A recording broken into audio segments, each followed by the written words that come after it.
Welcome to the Day on Friday. My name is Michael Olschimke. I'm the CEO of Scalefree, and we do this show here every Friday to essentially allow you, the public, to ask questions about data vault, cloud computing, big data, anything data-driven essentially is good.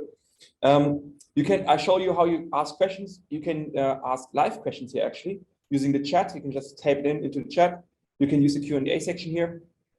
You can raise your hand, and you can also use a form, which I'll show you after today's session. If you receive multiple questions, I will cherry pick, and it's time box, so it's like 10-15 minutes typically. If there would be no question at all, I would talk about the cluster. I didn't make much progress last 2 weeks, but yeah, let's see. I got at least 32 amp power now for the cluster. All right, cool. We received a question. Let me just show it to you. This one here. Yeah, there you go. Okay, it's about overloaded links. Oh well, but it's about links. Let's say that, because I was just reading the question the second time actually.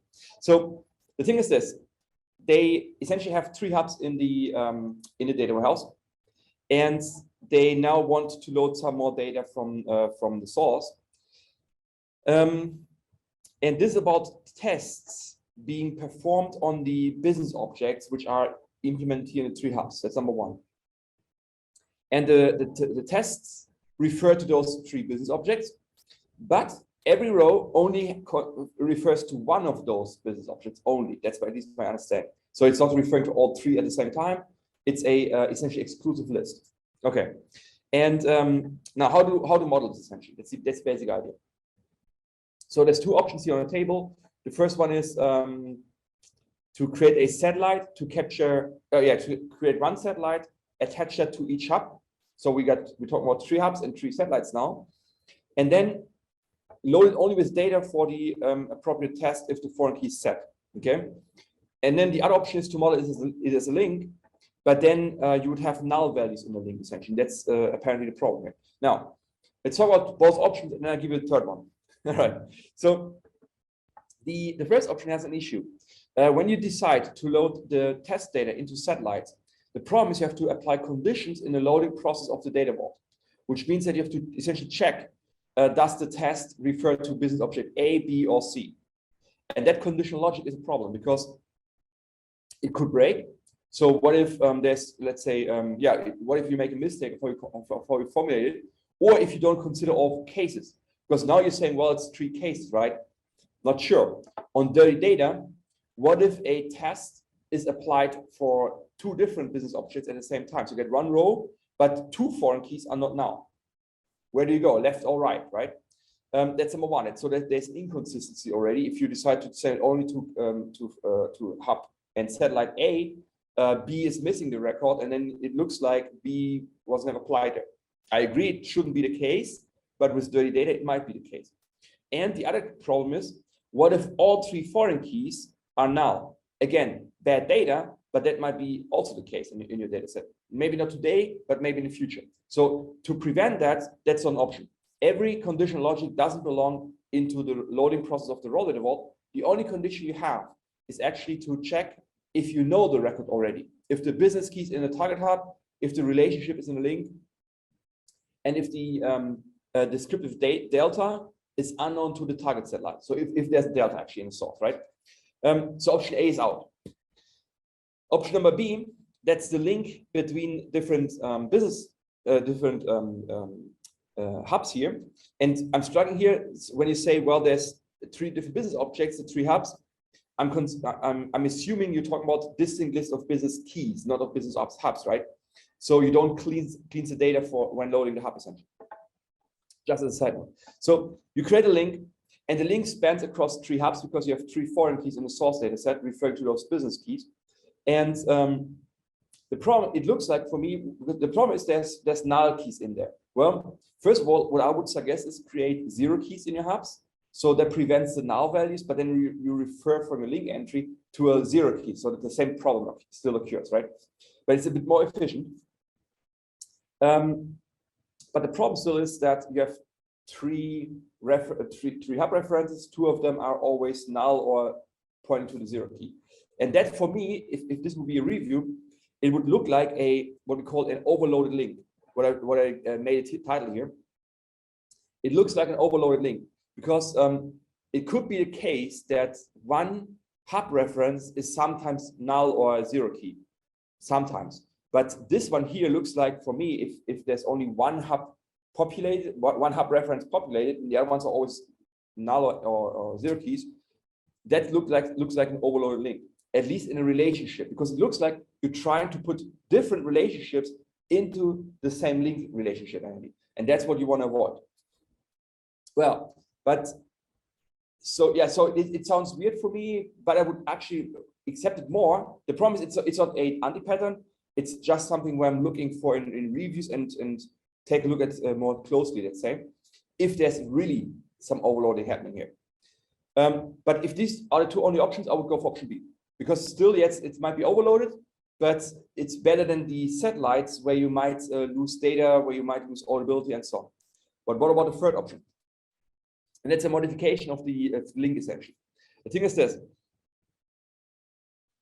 you talk about tests, and tests are performed against these business objects. A test is like an event, right? So what about a non-hysterized link? Capturing those test results, essentially, referring to the business objects.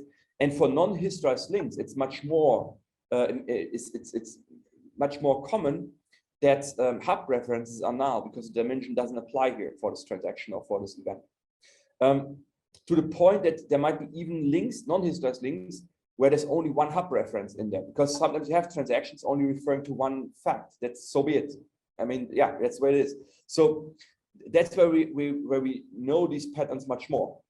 And it's not really overloading, because it's not about relationships. It's really about transactions, facts, events, messages, where this happens typically in your enterprise data. So the solution here is, if I get it right, if we're talking about events, tests as events, in this case, I would really go for a non-hysterized link, maybe a depend child link if you have multiple records, capturing those test results. But if it's just one row, go for a non-hysterized link, and that's where it's actually common to have scenarios like this, where you have 3 hub references and only one is populated.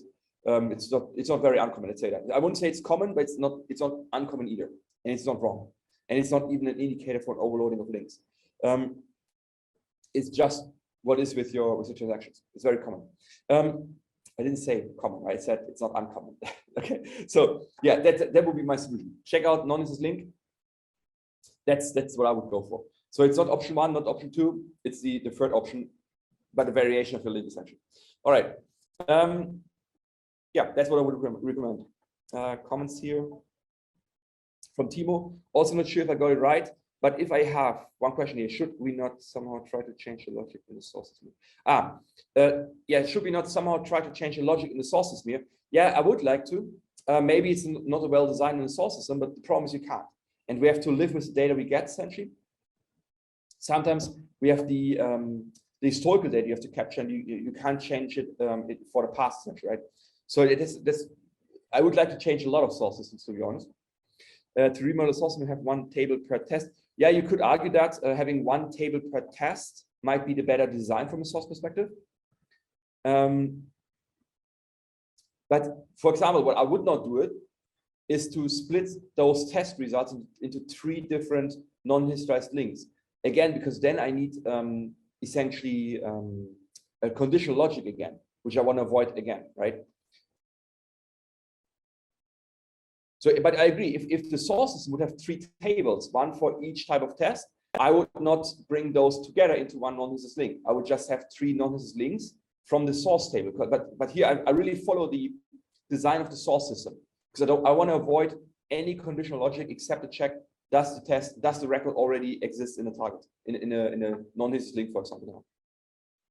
But yeah, that's the idea. So non-hysterized link is what I would really recommend.